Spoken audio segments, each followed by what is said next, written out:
Toad of Toad Hall.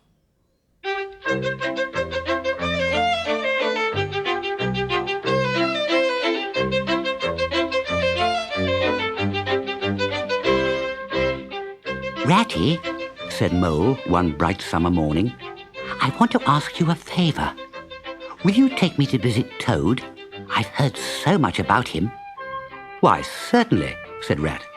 Get the boat out and we'll paddle up the river at once. Toad's a good-natured animal, though perhaps not very clever and a bit boastful and conceited. But he's very amusing and generous and has some great qualities.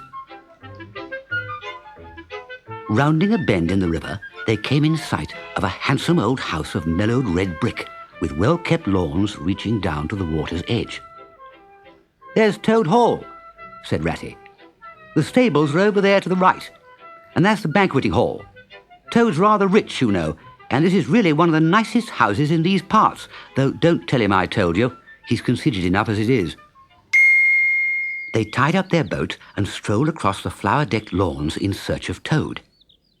They found him resting in a wicker garden chair, with a large map spread across his knees. Hooray! He shouted, jumping up on seeing them. This is splendid! And he shook them both by the paw.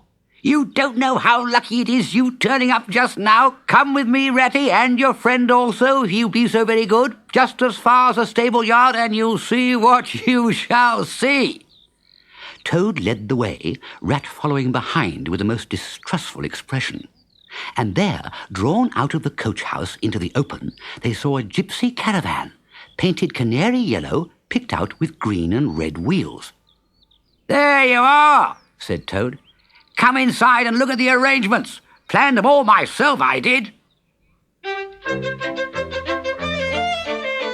A very excited Mole followed Toad into the caravan, but Rat only snorted and thrust his hands deep into his pockets, remaining where he was. It was indeed very compact and comfortable. Little sleeping bunks, a little table that folded up against the wall, a cooking stove, lockers, bookshelves, a bird cage with a bird in it, and pots, pans, jugs, and kettles of every size and variety. All complete, said Toad, pulling open the locker. You will find that nothing whatever has been forgotten when we make our start this afternoon.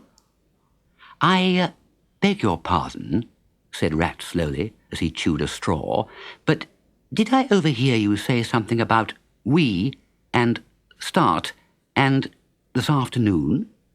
Now, you dear good old Ratty, said Toad, don't begin talking in that stiff and sniffy sort of way, because you know you've got to come. I can't possibly manage without you, so please consider it settled and don't argue. It's the one thing I can't stand. You surely don't mean to stick to your dull old river all your life and just live in a hole in a bank and boat, do you? I want to show you the world. I'm going to make an animal of you, my boy. Somehow it soon seemed taken for granted by all three of them that the trip was settled, and Rat, though still unconvinced in his mind, allowed his good nature to override his personal objections.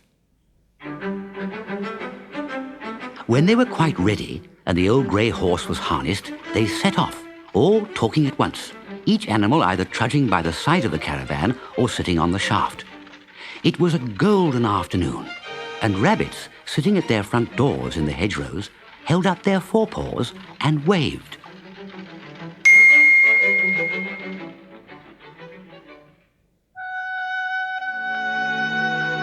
Late that evening, tired and far from home, they stopped and ate a simple supper on the grass. Toad talked big about all he was going to do in the days to come, while the stars grew fuller and larger all around them. Then they turned into their little bunks and soon fell fast asleep.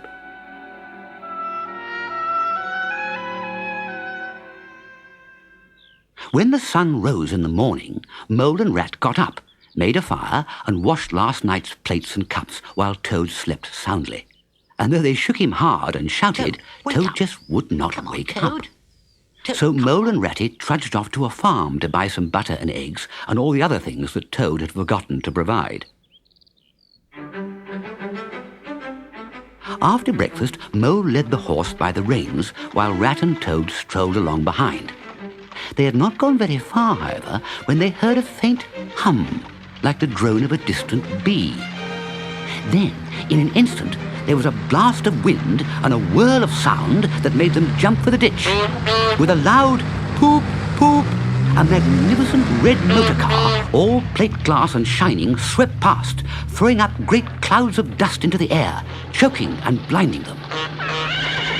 The old grey horse reared up in terror, and in spite of Mole's efforts to hold him, plunged backwards, sending the canary-coloured caravan hurtling into a ditch. "Villains! Road hogs! Highwaymen!" shouted Rat.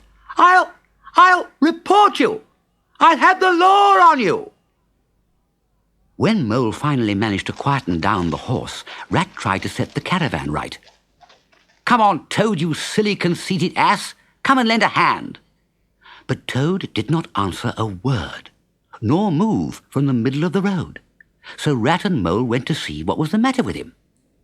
They found him in a sort of trance, a happy smile in his face, murmuring, "Poop, poop," at intervals.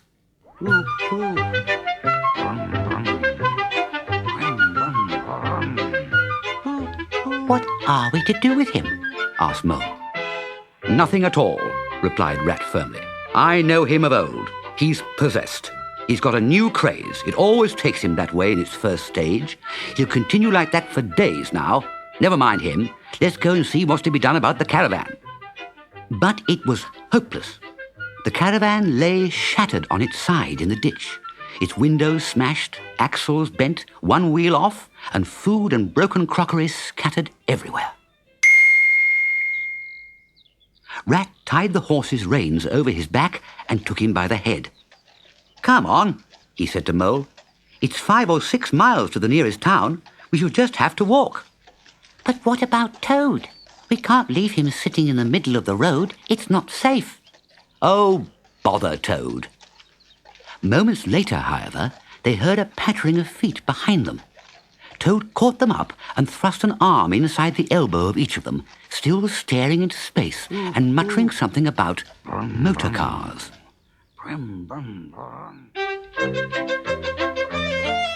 When they reached the town, they went straight to the railway station.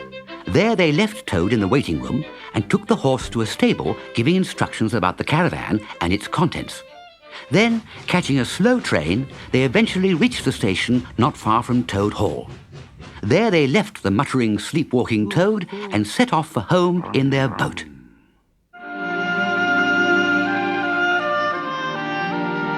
Very late and very tired, they finally sat down to supper in their own cosy riverside home.